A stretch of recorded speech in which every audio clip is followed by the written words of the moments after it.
para gravar a nossa última videoaula, módulo 8. Vai ser basicamente sobre análise argumentativa. Eu usei esse livro, do Marco Sacchini, que se propõe ser uma introdução da análise argumentativa, mas ele tem alguns níveis, alguns capítulos vão se adensando mais e entram em algumas questões bem mais complicadas, assim, então eu tentei resumir o livro inteiro, assim, as propostas que ele tem, que podem realmente ser introdutórias e servir de algo para vocês agora, no momento já antes, né, de vocês terem disciplina de lógica e de metodologia que abordam esse tipo de coisa, tá? Então, o professor Sacchini começa falando, né, o que seria a argumentação e por que, né, é bastante importante a gente estudar isso, especialmente no Brasil, né? Ele fala que o nosso ensino aqui tem muita ênfase em autores clássicos, que são autores que tem uma dificuldade da gente conseguir adentrar os textos deles sem ter essa instrução de como enxergar a estrutura argumentativa do texto, né? E também porque a gente não tem muito uma cultura no dia a dia mesmo, não na filosofia, né? De atentar para o jeito que a gente argumenta. A gente geralmente se contenta em ficar naquele nível de opinião, né? É uma coisa comum no nosso cotidiano.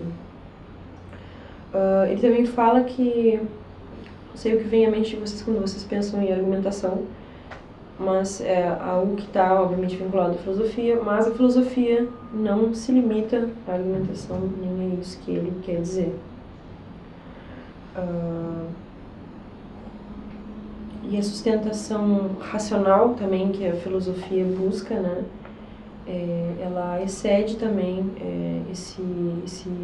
essa reconstrução que a gente pode fazer da estrutura geral do texto, a estrutura argumentativa geral do texto.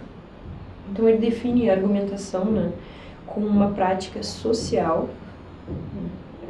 Tem uma importância colocar como social, porque ela depois vai depender, quando a gente for pensar questões de verdade, né, vai depender de um contexto de participantes daquela discussão, né? Então a argumentação é uma prática social, onde a gente busca defender teses, né, ou posições não são óbvias, não são evidentes, e ela tem esse esforço, né, genuinamente racional, que envolve geralmente uma confrontação entre pelo menos duas teses opostas,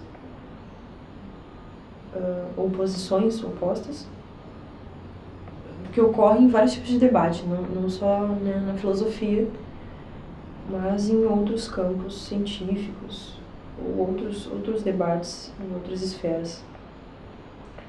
Ele coloca também que é um tipo de processo. Pode ser que produza argumentos ou não, a argumentação em si. Os argumentos, então, podem ser definidos como um instrumento da argumentação. E, de forma geral, eles são estruturas. A gente vai ver que, para analisar eles, existem diretrizes bastante formais. E essas estruturas discursivas, elas teriam como mote principal oferecer as razões para essas teses que elas querem defender, que não são exatamente óbvias. No livro, então, ele procura explorar pelo menos 3 pontos dos argumentos. Quais são os componentes deles, os pressupostos e as formas mais comuns de argumentos. Ele coloca que os argumentos também possuem pelo menos 3 elementos. A começar por uma conclusão, que quando a gente pensa em argumento, a gente pensa diretamente que está defendendo, né, essa tese não óbvia. Então, na conclusão é onde se encontraria claramente essa tese. O argumento também possui uma ou mais premissas, que se colocam como meios de oferecer razões justificativas para a tese que aparece na conclusão. E, por último, o outro elemento seria uma inferência. A inferência é um movimento lógica, uma passagem lógica das premissas para a conclusão. Pode se dar de duas maneiras, da forma dedutiva ou indutiva. Que nem a gente viu na aula passada, você já tem as definições do que é um argumento dedutivo e um argumento indutivo. Então é na inferência que a gente entende. A inferência é este próprio movimento de passagem, de justificação das premissas para a conclusão.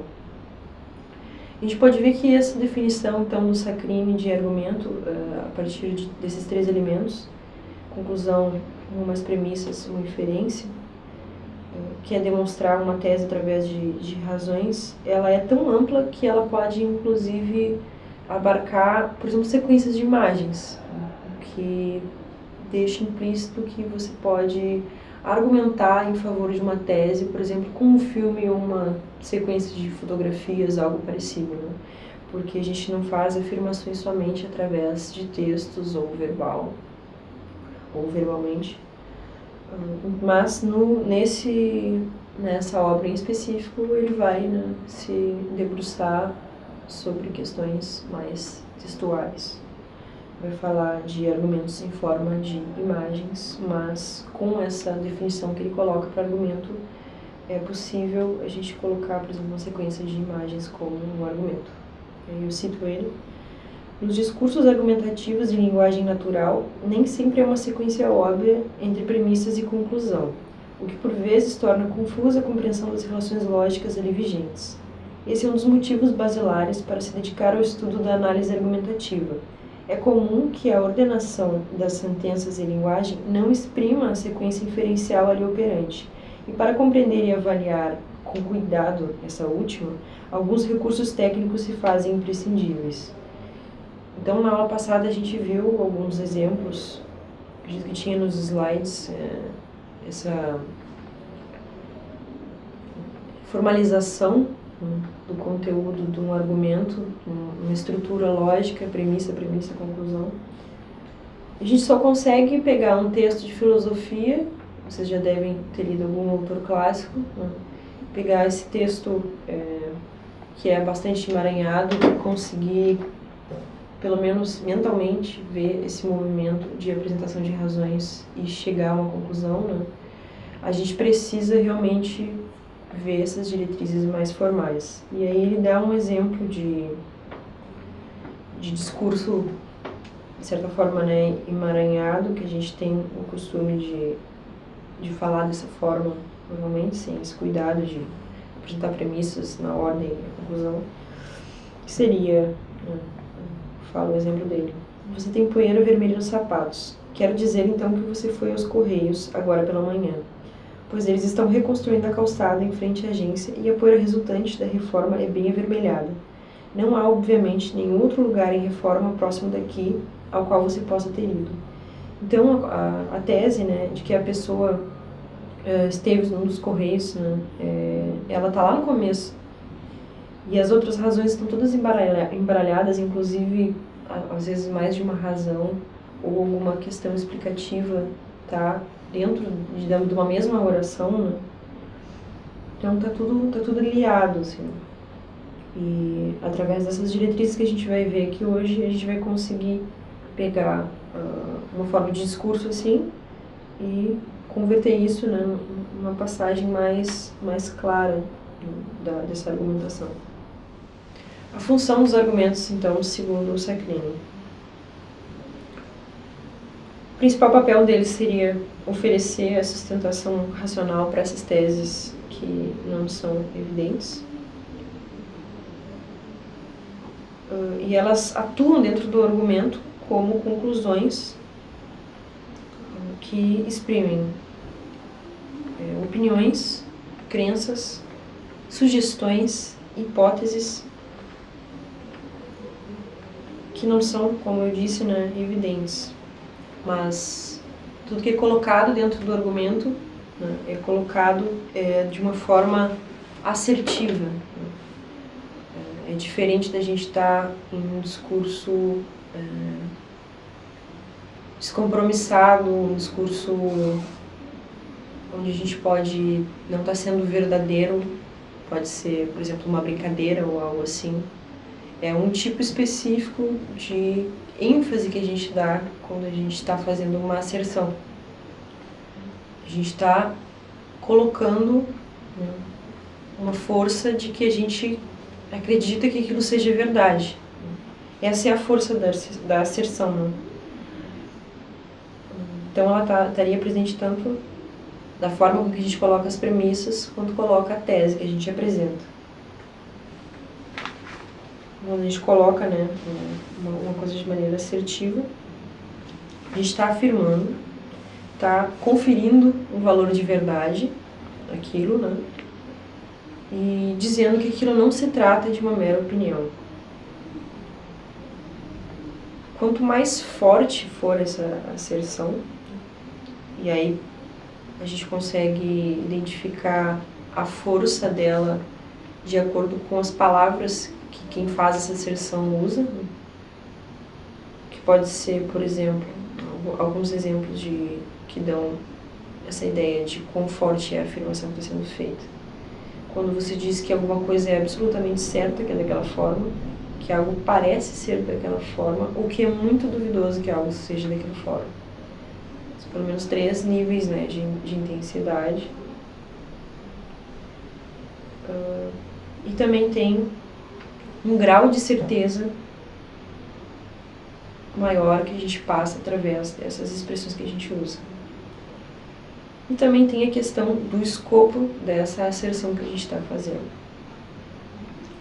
O escopo estaria evidente através de outras palavras que seriam, por exemplo, dizer que todos os indivíduos de certa classe, ou em alguns casos, nestes casos. Então, o escopo, quanto que vai abranger daquilo que a gente está afirmando, se vai ser uma declaração universal ou particular, né? Ela se expressa através desses tipos de termos. E quanto maior for o escopo dela, né, mais provavelmente ela vai ser falsa. Porque quando a gente fala que todos os indivíduos de uma classe são daquela forma, ou em todos os casos aquilo funciona daquela forma, se for apresentado um contra-exemplo, né, cai por terra o que a gente afirmou. Então, ter muito cuidado com declarações universais. Então ele fala que, no fim das contas, é um método de tornar a premissa ou a afirmação menos falseável, seria diminuir o escopo dela. Ele dá um exemplo de premissa bastante abrangente, um escopo bastante abrangente, que seria: todos os brasileiros falam português. Essa premissa se tornaria falsa no momento em que a gente apresentasse uma pessoa que fosse brasileira e não falasse português. Então, por isso ela é tão falseável. A gente poderia reescrever ela, diminuindo um pouco o escopo, dizendo que a maior parte dos brasileiros fala português. Agora eu cito o Sacchini novamente. Falando na função, né, dos argumentos, desse modo podemos refinar a nossa definição inicial e reconhecer que os argumentos são instrumentos linguísticos de persuasão e convencimento. Instrumento por meio dos quais se tenta garantir a aceitabilidade de teses que não se impõem por si só a todos os interessados, os quais devem partilhar de certos pressupostos que permitam que uma discussão racional acerca daquilo que é duvidoso se desenrole de um modo satisfatório para todos.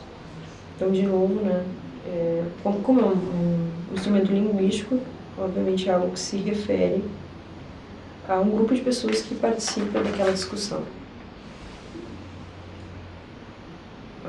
Agora, voltando aqui, eu tinha deixado para trás essa citação. Nem todos os tipos de asserção que tem essa entonação que mostram um escopo universal e um grau de certeza nela, elas são frágeis. Por quê? Porque a gente pode fazer uma afirmação universal para a gente falar, por exemplo, um conceito, uma definição do termo que está sendo usado dentro daquela argumentação. Daí, por definição, aquilo vai estar certo. Um exemplo para ficar claro, né? Nenhuma pessoa solteira é uma pessoa casada. Nenhuma é uma palavra que indica, né, esse escopo universal.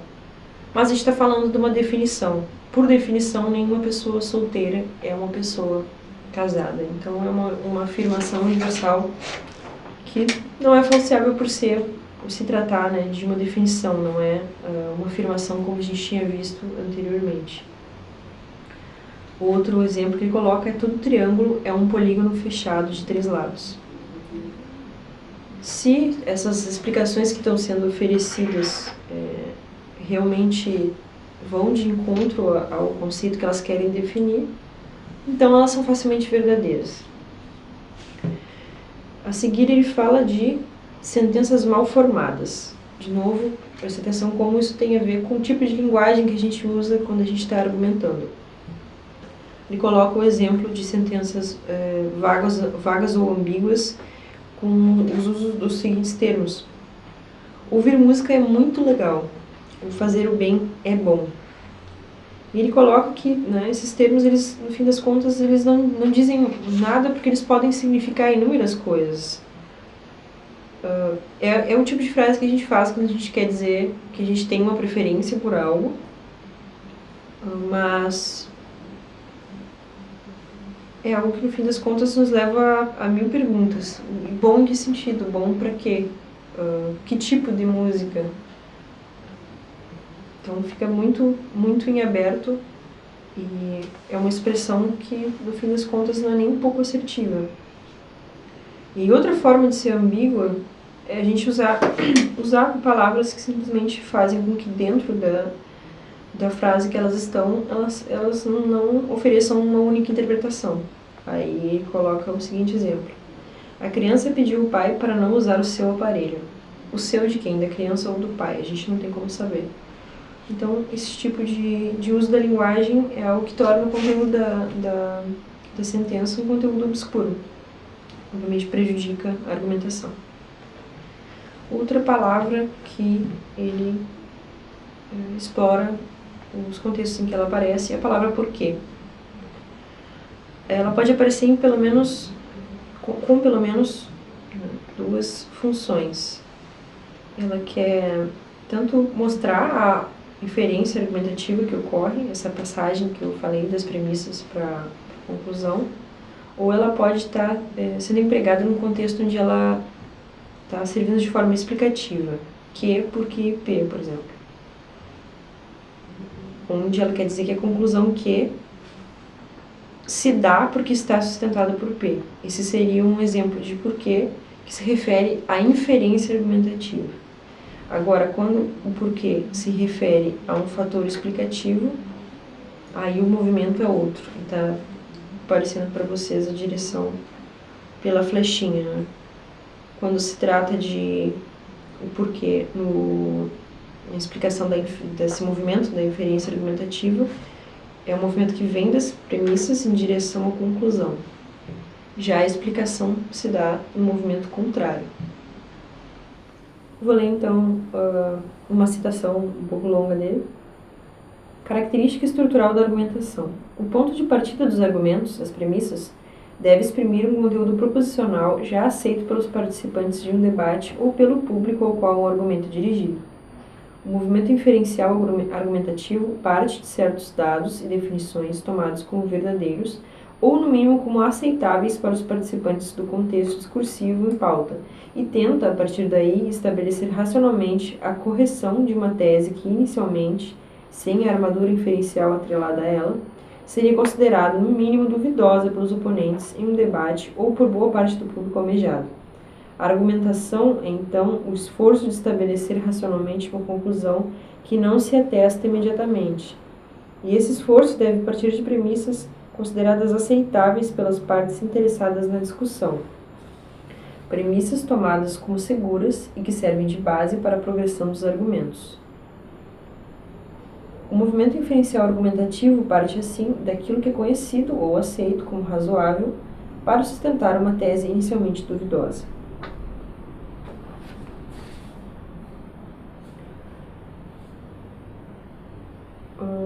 Então, o autor também coloca que esses dois tipos de movimentos que eu coloquei, que geralmente se apresentam quando aparece a palavra porquê, ambos esses movimentos são bastante comuns na filosofia e, inclusive, eles podem estar juntos. Só que ele coloca, contudo, né, que é diferente usar o porquê no sentido de explicar algo, esclarecer algo, e como uma tarefa de apresentar a razão de justificação de algo. Por que a gente deve aceitar ou recusar aquilo.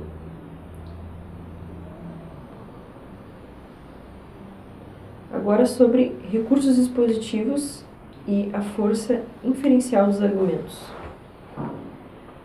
A gente consegue identificar recursos expositivos que são gramaticais. Eles são indicativos de que a pessoa que está fazendo aquela asserção pode estar, por exemplo, colocando uma premissa ou uma conclusão.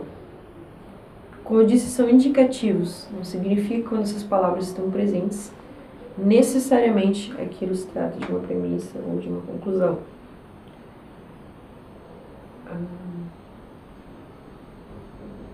Então, palavras que são indicadores de premissas. Geralmente são conjunções, locuções conjuntivas, explicativas ou causais, usadas na função de fornecer razões. E não no sentido que a gente estava falando de oferecer explicações. Exemplos dessas palavras são porque, pois, já que, tendo em vista que. Também a gente deve considerar advérbios, locuções adverbiais tais como afinal de contas, enfim, com efeito, de fato, e expressões que apelam para algo aceito ou compartilhado em determinado contexto, como é sabido que, deve-se aceitar o fato que, está estabelecido que. Além disso, tem outras expressões ou conjunções conhecidas como além disso e. E os indicadores de conclusão, que geralmente são conjunções ou locuções conjuntivas conclusivas. São bem óbvias e tem uma entonação que leva diretamente a gente a pensar que a pessoa está concluindo, né? Que é logo, assim, portanto, em vista disso. Também pode ser usada expressões como segue-se que, depreende-se daqui que, deve-se ou é possível concluir que, e pode-se então afirmar o seguinte. Também, assim como um desses está presente, não significa que seja uma premissa ou um argumento, até porque quando você está num contexto de argumentação, vão aparecer frases no meio que não colaboram para aquele argumento, por exemplo. Também não é necessário que haja nenhum desses marcadores, né? Nenhum desses componentes específicos para que se trate de uma premissa, para que se trate de uma conclusão. Apenas indicativos, são coisas que nos dão indícios. O autor coloca também que são facilitadores de expressar aquilo que a pessoa que faz a asserção quer dizer. Aí ele dá um exemplo onde existe uma construção argumentativa um pouco descompromissada, em usar termos assim, em ordenar as coisas de uma maneira que mostre o movimento inferencial. E aí mostra desse jeito bruto e mostra depois como fica quando a gente separa as coisas no local correto e insere esses marcadores sentenciais. O exemplo dele é: a pena de morte só se sustentaria como recurso jurídico legítimo se ela fosse justa. Ela não é justa. Ela deve ser abolida. Ela não é justa. Supõe mecanismos discriminatórios. Um assassino não branco de uma vítima branca será muito mais provavelmente enviado para execução que o contrário. Aí a frase refeita, a argumentação refeita, fica da seguinte forma: a pena de morte se sustentaria como recurso jurídico legítimo se ela fosse justa. Ela não é justa, portanto, ela deve ser abolida. Ela não é justa, pois supõe mecanismos discriminatórios. Afinal, um assassino não branco de uma vítima branca será muito mais provavelmente enviado para execução que o contrário. Aí uma citação do Sacchini. A força inferencial decorre do modo como as sentenças do argumento se relacionam. Isso é analisável independentemente das crenças assumidas pelo arguidor no momento em que ele produzia seu argumento. Para a explicitação da força inferencial, importa somente a análise cuidadosa das relações lógicas entre as sentenças constituintes do argumento. A força inferencial é, segundo a concepção aqui defendida, um componente argumentativo passível de ser reconhecido e partilhado publicamente, sem que se precise apelar para as opiniões ou expectativas íntimas do arguidor acerca da eficácia do seu próprio argumento. Então, de novo, essa questão de ser algo que é colocado num ambiente de discussão público, onde a gente tem esses autores que extrapolam o indivíduo e as suas crenças para pensar o valor daquele argumento. Portanto, força inferencial não depende de crenças do sujeito, ela deve ser atestada com base somente em relações lógicas entre sentenças que atualmente compõem o argumento em vista, sem precisar recorrer àquilo que os próprios arguidores acham dessas relações. Uma busca clara por objetividade.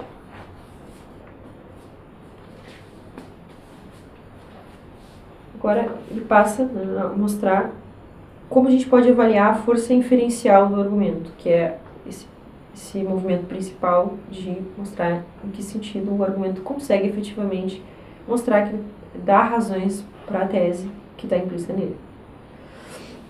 Ele se serve da distinção clássica entre dedução e indução, que já é conhecida de vocês. No caso do argumento dedutivo, a conclusão que se estabelece nele, ela é necessária. Ela necessariamente parte das premissas. Também, com isso, se torna um argumento válido. Então, o argumento dedutivo tem uma conclusão necessária, então ele é válido.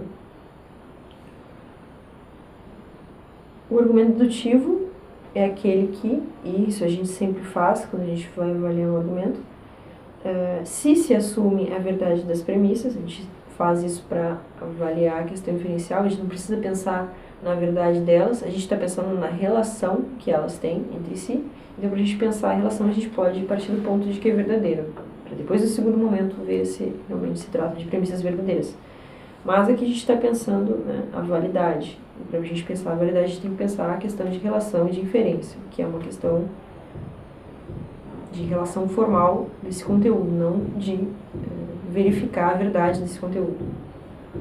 Então, se a gente assume a verdade das premissas do argumento dedutivo, a conclusão se segue necessariamente, o que atesta a sua validação lógica.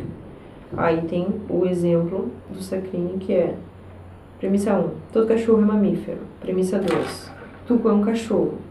Conclusão, tuco é mamífero. Dá para ver claramente como as conclusões se seguem necessariamente das respectivas premissas desse argumento. Então, se a gente já está partindo desse ponto de assumir a verdade para pensar essa inferência, não tem como a gente negar a verdade dessa conclusão a partir dessas premissas. Ela se impõe de uma maneira irrecusável nesta forma dedutiva de se argumentar. Já os argumentos indutivos, a conclusão ela não se segue dessa maneira das premissas. Ela não se impõe com força de necessidade, somente com certo grau de força.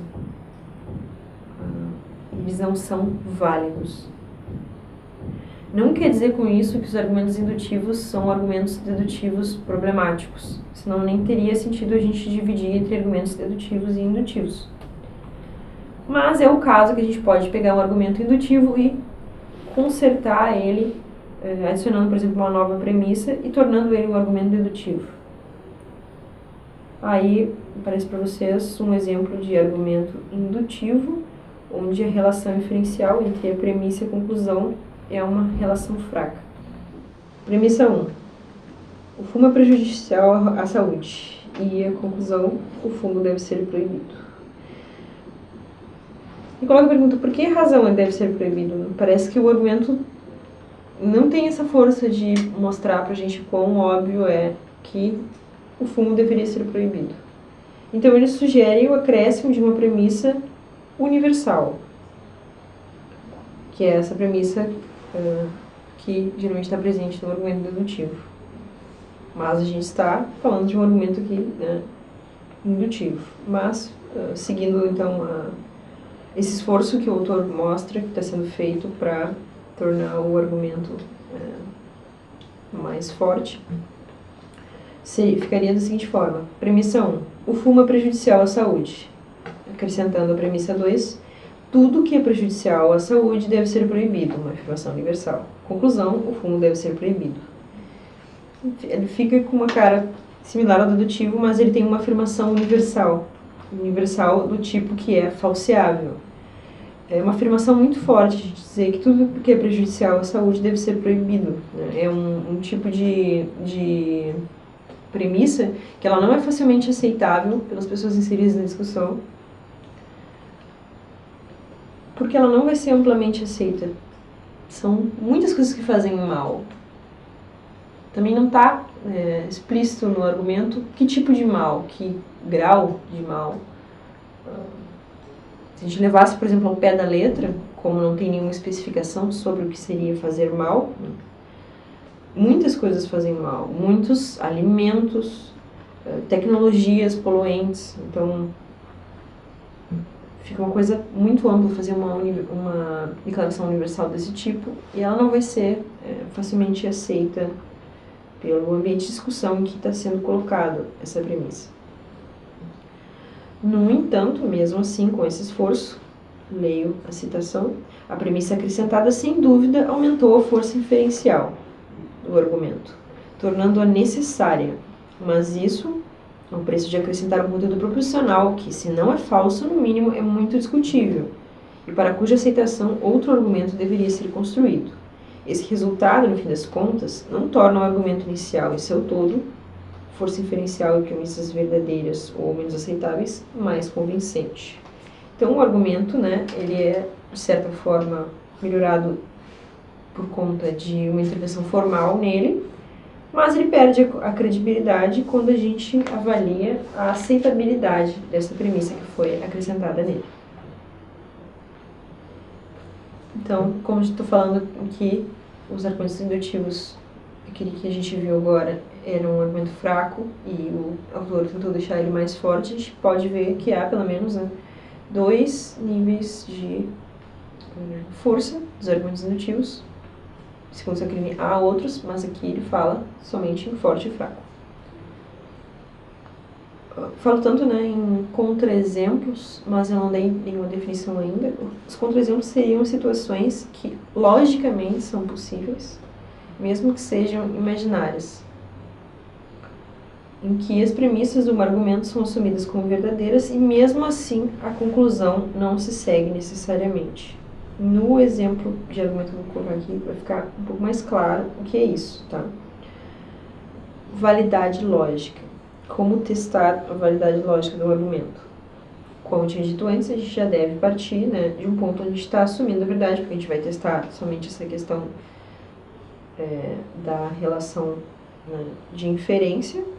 A gente não precisa testar a verdade ainda, então a gente assume temporariamente, né, hipoteticamente, a verdade das premissas e tenta conceber situações logicamente possíveis em que a conclusão não se segue necessariamente, aquela força do argumento dedutivo. Para formular essas situações, respeita-se o sentido geral dos termos presentes nas premissas, mas não é preciso limitar-se àquilo que vigora no mundo real. É cabível considerar situações inventadas, desde que não sejam autocontraditórias ou contraditórias com as premissas. O argumento se torna inválido se mostrarmos que a conclusão não se segue necessariamente das premissas. Como a gente viu, o argumento indutivo não tem essa força, não consegue impor a força de necessidade da conclusão a partir das premissas. Aí o exemplo que ele coloca é o seguinte. Premissa 1. João atirou-se sozinho de um avião a milhares de metros de altura. Premissa 2. João não dispunha de paraquedas. Conclusão, João morreu na queda. É logicamente possível a gente pensar que algo poderia ter acontecido que ele não morresse.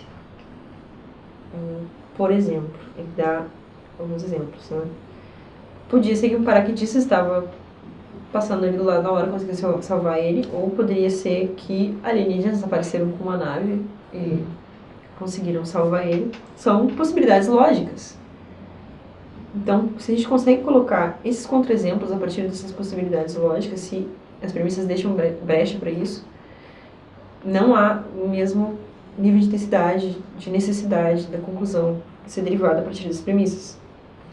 Por isso, né, os argumentos dedutivos se mostram muito mais vantajosos nesse sentido. Não tem como a gente dar contra-exemplos para um tipo de argumento dedutivo como a gente está vendo. Aí o autor passa de novo a esse esforço dele, né, de tornar esse argumento indutivo, que parece bastante fraco, um argumento indutivo mais forte.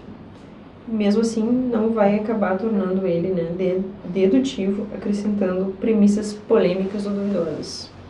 Aí fica assim o exemplo dele. Premissa 1. João atirou-se de um avião a milhares de metros de altura. Premissa 2. João não dispunha de paraquedas. Premissa 3. Toda pessoa que se atirar sozinha de um avião a milhares de metros de altura sem paraquedas morrerá na queda. Premissa 4. João é uma pessoa. Premissa 5. Não há nenhuma possibilidade de evitar a queda de João. Conclusão, João morreu na queda. Mesmo se a gente, então, assumir a verdade de todas as premissas, será que é o caso de que a conclusão se segue necessariamente delas? Como a gente poderia medir a força desse argumento? Esse argumento indutivo que não tem essa força de necessidade. Você aqui me coloca que uma das formas é a gente pensar de maneira probabilística, dado esse contexto de argumentação, né? E todas as premissas que a gente tem, a gente pode pensar que a probabilidade da conclusão estar errada, não se seguir dessas premissas, é uma probabilidade baixa. Então, ele fala de pensar em questões de probabilística. Então, ele propõe uma maneira de a gente medir essa força do argumento indutivo em contraste com a forma que a gente faz isso no dedutivo.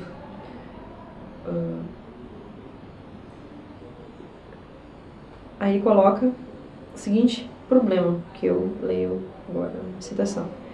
Contudo, parece difícil estabelecer valores probabilísticos numéricos para todos os tipos de argumentos indutivos, em particular para aqueles que buscam propor afirmações em contextos incertos, por vezes sobre temas bastante complexos e que envolvem exceções relevantes. É difícil a gente ficar imaginando essas possibilidades, imaginar o número de contra-exemplos que tem. É bastante complicado a gente pensar a questão da força do argumento indutivo. Mas ele sugere, contudo, uma caracterização dessa força inferencial indutiva dividido entre fortes e fracos, onde os fortes seriam aqueles que não têm nenhum contra-exemplo construído com possibilidades lógicas consideradas plausíveis no contexto da discussão em vista, sempre levando o contexto, né? Ou seja, com uma mudança de contexto, aquele argumento poderia surgir algum contra-exemplo sobre ele, porque em outro contexto as pessoas têm outro tipo de background de conhecimento, algo assim. E argumentos indutivos fracos são aqueles para os quais há pelo menos um contra-exemplo formulado com possibilidades lógicas plausíveis no contexto da discussão em vista. Então, de novo, fica claro como a objetividade, né, ela é limitada pelo conhecimento do contexto das pessoas presentes nessa discussão, que formam esse contexto. Da mesma forma, né, é como se o saber que tem presente no background das pessoas que fazem parte da discussão, de certa forma, fosse uma premissa implícita naquela discussão. Agora, pensando a questão da validade com oposição à questão da verdade das asserções.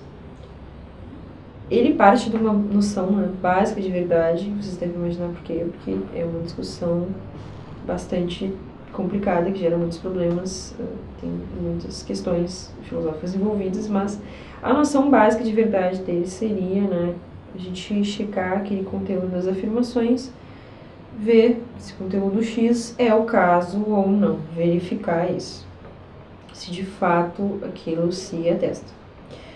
Claro que, né, é uma apresentação bastante mínima para uma questão que tem problemas muito espinhosos.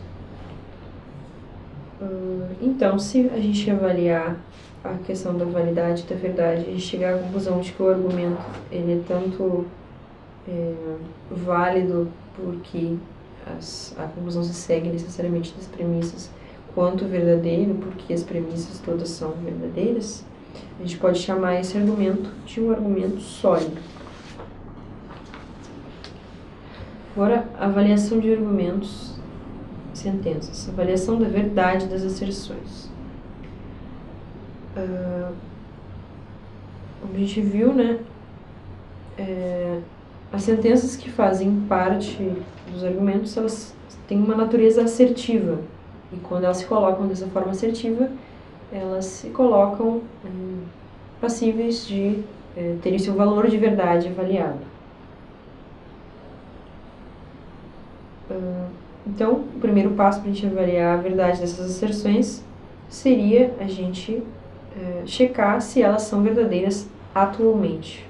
E se atualmente nos lembra da questão do contexto e dos tipos de conhecimento que a gente tem nas pessoas que participam da discussão.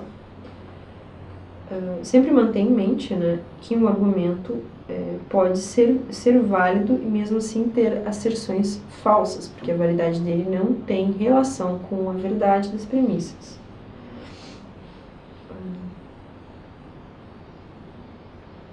Ok. Também o Sacchini coloca que não é o caso que qualquer pessoa possa avaliar a verdade das premissas. Como a verdade depende do conteúdo delas, seria necessário que essa pessoa que fosse avaliar tivesse esses conhecimentos específicos que são necessários para essa avaliação. Ele dá um exemplo, né, de uma premissa que se refere a eventos históricos relacionados diretamente à Índia, alguma coisa muito específica, que pessoas, sei lá, uma pessoa do Brasil não teria por que ter esse tipo de conhecimento, a não ser que fosse uma pessoa especialista nisso e tal. Então ele coloca aqui pra gente testar o valor de verdade, né? Por vezes a gente tem que recorrer a alguma coisa confiável exterior ao próprio conhecimento que a gente já carrega, como fontes bibliográficas confiáveis ou uma pessoa que é especialista no assunto. Mas algo que independe do conhecimento que a gente tem sobre o conteúdo dela é a gente testar o escopo dela. Que é aquilo que a gente estava falando antes, a gente colocou os termos que dão a ideia de qual a abrangência daquela declaração. Esse seria o escopo. A declaração ela é feita de que forma? Por exemplo, quando a gente, numa premissa, faz uma declaração sobre a física, ela geralmente é colocada de uma maneira, uma lei física é colocada de uma maneira muito estrita. Já relatos pessoais, a gente coloca de outra forma. Fala em questões de aparências, por exemplo, né?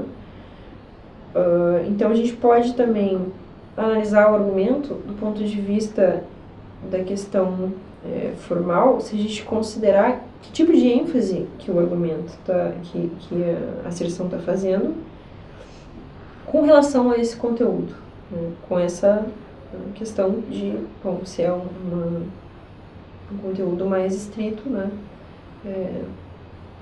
Faz sentido falar em uma linguagem mais abrangente, com um escopo maior, e relatos pessoais, questões mais particulares, por exemplo.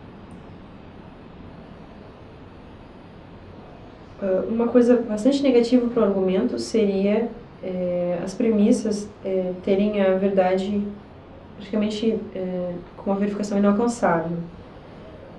Um tipo de premissa, sim, que ele dá, por exemplo, o universo surgiu do nada. Como é que a gente pode verificar a verdade dessa premissa?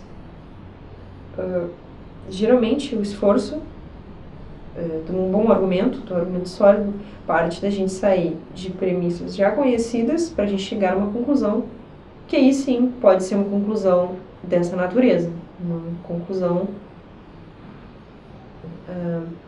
pouco óbvia.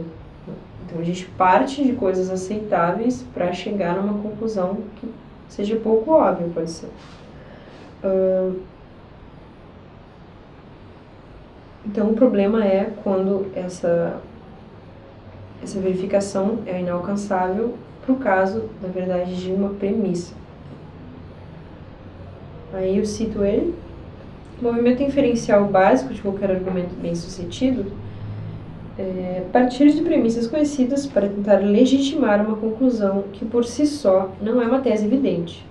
Daí que as asserções cujo valor de verdade não é claro figuram bem como conclusões, pois justamente o que se tentará por meio das premissas é estabelecer a sua verdade. Já o que se espera das premissas básicas, na maior parte dos casos, é que sejam portadoras de um valor de verdade atualmente determinado. Somente assim será possível avaliar se a sustentação lógica da conclusão ocorre de maneira satisfatória. Agora, tentando finalizar, infelizmente tinha mais coisas para falar, mas vou ter que dar uma encurtada. Então, passando, segundo o Sacchini, para 3 pontos que a gente pode utilizar para fazer a avaliação das premissas, que seria aceitabilidade, relevância e suficiência. Aceitabilidade tem a ver com a questão de ser verdadeira a premissa. E estabelecer essa verdade tem a ver com mostrar que a aceitação dela não tem a ver, para a pessoa que a gente está querendo convencer, com preferências pessoais dela ou com crenças que ela carregue. Então, é uma premissa tão aceitável que ela se imponha dessa forma que não dependa da visão da outra pessoa. E elas serão aceitáveis, ainda lembrando da questão do contexto, né, de acordo com aquelas formas confiáveis daquele contexto atual, né, para a obtenção de conhecimento em relação ao assunto discutido. Tem a questão do contexto do assunto específico que está sendo falado. E se lembre, né, que o conhecimento científico, inclusive, que é um conhecimento que traz bastante confiança, mesmo o conhecimento científico passa por essas transformações, onde a maneira com que a gente adquire conhecimento passa por atualizações.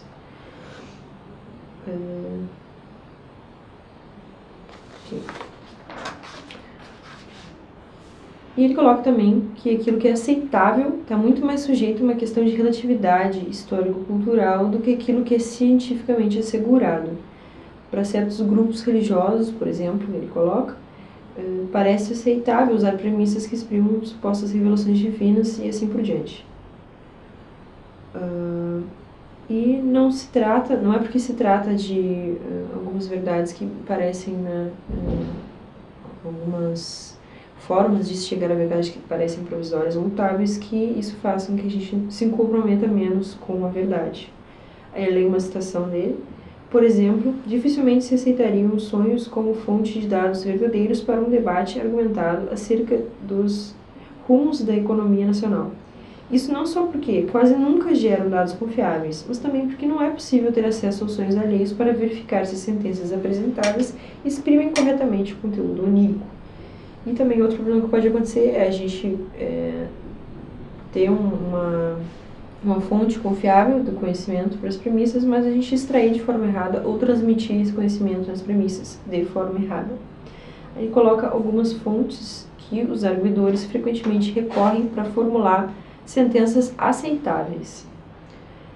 Resultados estatísticos obtidos por métodos rigorosos, relatos de autoridades apresentando teses em seu campo de saber, relatos pessoais, embora nesse caso, obviamente, a evidência obtida alcance um âmbito limitado, relatos de acontecimentos confirmados por testemunhas imparciais, fontes bibliográficas confiáveis, aquilo que é tomado como senso comum no contexto de discussão, salvo casos em que componentes desse senso comum estão sendo questionados ou explicitamente criticados, e outros argumentos, ou seja, pode ser uma cadeia de argumentações, né? E o segundo ponto, então, para avaliação das premissas, a relevância. Relevância no sentido de relevância dentro do próprio argumento, né? Se aquela premissa está imbricada dentro do movimento de sustentação lógica, né, através da inferência, E quando a gente vê que existem outras afirmações ali no meio que parece que não tem tanto a ver com a tese que está sendo defendida, pode ser indicativo de uma falácia. Ele coloca coisas que a pessoa que está argumentando pode inserir para tentar nos levar a pensar que a conclusão se segue, mas quando a gente observa mais atentamente, a gente vê que não tem relação. Ela pode apelar a questões de popularidade, ela pode dizer que é o caso que milhares de pessoas aceitam aquilo que ela está dizendo, ela pode apelar para a tradicionalidade, ela pode dizer que sempre foi assim, ou ela pode apelar também para aspectos emotivos ligados à tese, ela pode dizer o quanto ela se sente, né, apaixonadamente que as coisas são daquela forma. Mas isso não tem qualquer relevância dentro da questão lógica e formal de estar imbricado com uma necessidade de concluir aquilo que essa argumentação quer concluir. E a relação, por fim das contas, não é só a premissa estar falando do mesmo assunto, mas estar falando no sentido de querer justificar aquilo que ela está se propondo a justificar. Aí um exemplo que ele dá, onde as premissas não são relevantes para a conclusão que se pretende se seguir. Premissa 1. Edmund Husserl formou-se em matemática e filosofia. Premissa 2. Ele estudou com Franz Brentano. Portanto, Husserl foi o fundador do movimento fenomenológico contemporâneo. Essas premissas também não só podem não ter relação, como nesse caso, parece que tem, mas quando a gente vê o conteúdo da conclusão, as premissas realmente não estão falando da mesma coisa. Também pode ser o caso de que as premissas são falsas e mesmo assim elas têm relevância, elas estão conectadas, o que faz com que o argumento seja válido, mas de qualquer forma é um argumento que é enfraquecido no sentido global por serem falsas essas premissas. E agora, por último, na questão da avaliação das premissas, o critério da suficiência. Os dados que são relacionados à conclusão, que são apresentados nas premissas, eles realmente parecem relevantes, eles realmente têm essa força suficiente de nos levar necessariamente a concluir aquilo que está sendo concluído. A questão da suficiência também está aliada à força inferencial e ela tem que dar conta de 3 coisas da conclusão. Para ela ser suficiente, ela tem que estar relacionada com o escopo, com o grau de certeza e com os termos e expressões utilizados. Quando é o caso da gente conseguir apontar uma insuficiência numa premissa, em relação à conclusão, significa que essa inferência não é válida. Porque se tem uma insuficiência, então não tem essa força de necessidade de que a gente fala no argumento dedutivo. O escopo temático também, né, é importante porque a temática das premissas sempre tem abranger um campo temático maior do que o das premissas, ou ser pelo menos exatamente o mesmo. Um exemplo então, né, de situação onde o escopo da conclusão é maior e consequentemente a inferência não se dá, né, de forma dedutiva, é esse seguinte exemplo que o autor coloca. Premissa 1, eu sou brasileiro. Premissa 2, conheci inúmeros brasileiros em minha vida. Premissa 3, todos os brasileiros que conheci eram corruptos. Conclusão, o povo brasileiro é formado por pessoas corruptas. Então, parte das premissas de matemática voltada a certas porções da população e conclui dizendo que o povo inteiro é formado por pessoas corruptas.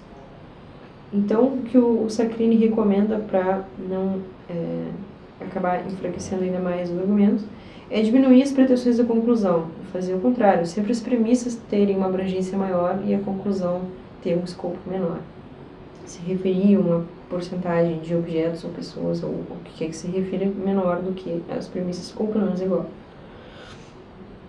E a questão do uso dos termos, né? Inclusive algo que aponta para um tipo de falácia que existe quando a gente usa, inclusive pode ser usado propositadamente, o mesmo termo com sentidos diferentes, ou aqui, no caso, um pouco diferente, né, mas ainda relacionado ao mau uso dos termos, leio o seguinte exemplo. Premissa 1. O senhor X é o presidente do país. Premissa 2. O senhor X é do partido Y. Conclusão. O homem mais poderoso do país é do partido Y. Muitas vezes as pessoas, quando estão argumentando, elas não usam a mesma terminologia, só por uma questão de soar bem, para não ser repetitivo. Mas quando a gente coloca isso na questão da linguagem argumentativa, bom, o homem mais poderoso do país pode não ser o presidente. Existe essa possibilidade lógica. Então, a gente tem que, pelo menos, oferecer mais alguma informação nas premissas para que não tenha esse problema com as expressões utilizadas, porque não está sendo suficiente o que está sendo oferecido nas premissas. E aí, uma maneira com que o Sacchini soluciona nesse caso seria adicionar a seguinte premissa dentre essas premissas. O presidente é o homem mais poderoso do país. Seria essa a premissa 3. Então, as informações das premissas seriam o suficientes para a gente chegar, necessariamente, através da inferência, na conclusão. E aí, para terminar, colocar algumas colocações que o Sacchini faz, né?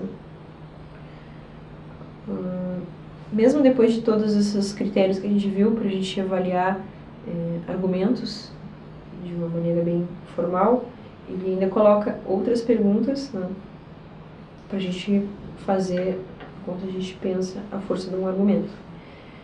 Pensando o argumento como X, ou a premissa, ou a conclusão como X, X poderia ser diferente ou não ser assim? Há evidências contrárias ou enfraquecedoras de X?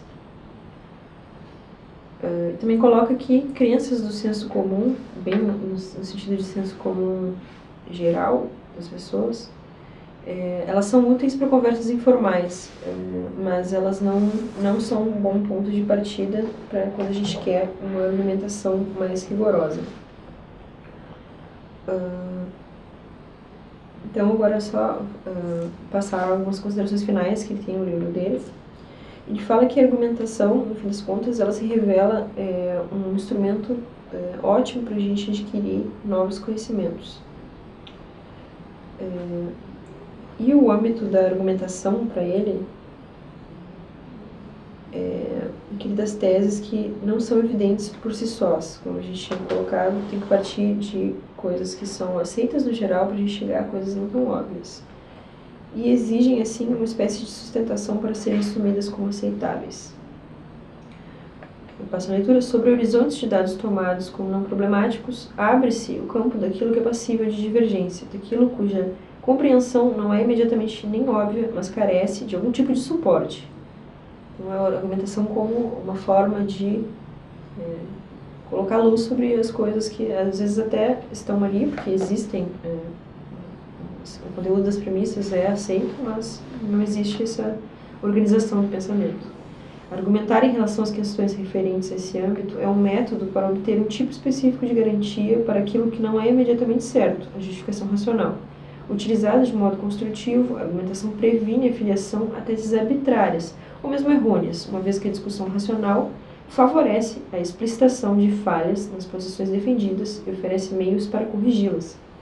Dado o ônus de defender uma posição diante de críticas, os arguidores estão em condições propícias para evitar erros que talvez não fossem notados, caso pensassem isoladamente, ou que não receberiam a devida atenção em certas tradições, religiosas ou políticas, que desconsideram dados relevantes contrários.